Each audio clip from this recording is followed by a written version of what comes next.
আজকে আপনারা সেই শুধু পশ্চিমবঙ্গ বসিরহাট থেকে আজকে সুপ্রিম কোর্টে এসছেন, কি উদ্দেশ্য নিয়ে এসছেন? আপনারা নিশ্চয়ই অবগত আছেন, কিছুদিন আগে পার্লামেন্টে যে ওয়াকআপ বিল অ্যাপার্টমেন্ট সংশোধনীয় করার জন্য চেষ্টা করে বিল পাস করা হয়েছে, সেই বিলের এগেনস্টে আমরা সুপ্রিম কোর্টে একটা পিটিশন দায়ের করতে এসেছি, মামলা দায়ের করতে এসেছি। এবং আমরা এটা বলতে চাই যে আজকে এখানে আসার জন্য মূলত ভিডিও করাটা উদ্দেশ্য নয়। এখানে এসেছি কওমের সাথে। এখানে আসার উদ্দেশ্য এটা যে কালা আইন পাস করা হয়েছে, সেই কালা আইনের বিরুদ্ধে যাতে স্থগিত আদেশ রাখা হয়।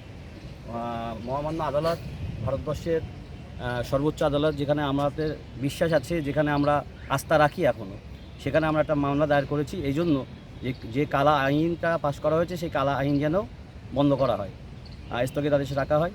আর তার সাথে সাথে আমরা বলবো যে আজকে আমরা পশ্চিমবাংলা থেকে এখানে এসেছি, দিল্লিতে এসেছি, সুপ্রিম কোর্টে মামলা দায়ের করার জন্য এসেছি।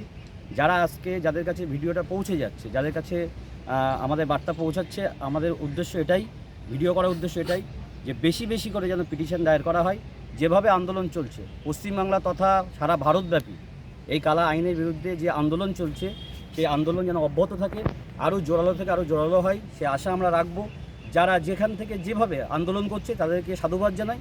সাথে সাথে আমরা আরও বলবো, যেভাবে এনআরসি, সিএ, তারপরে হচ্ছে কৃষি বিলের বিরুদ্ধে পিটিশন দায়ের করা হয়েছিল, আমরা চাই যাতে করে এই ওয়াকআপ বিলের বিরুদ্ধে যে আইন আনা হয়েছে, যে আইনের বিরুদ্ধে এত বেশি মামলা দায়ের করা হয়, যেন সেটা ইতিহাস হয়ে থাকে।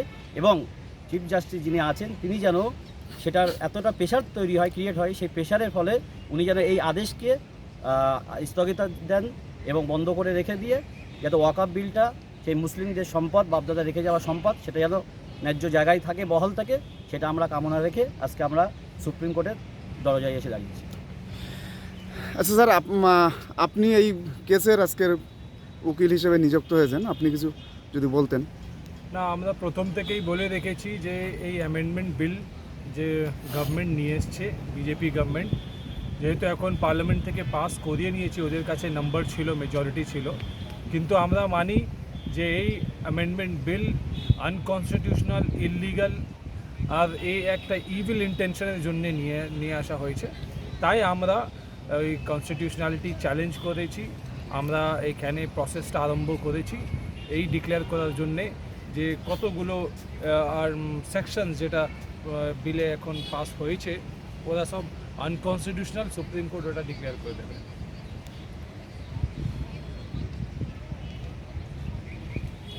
ঠিক আছে।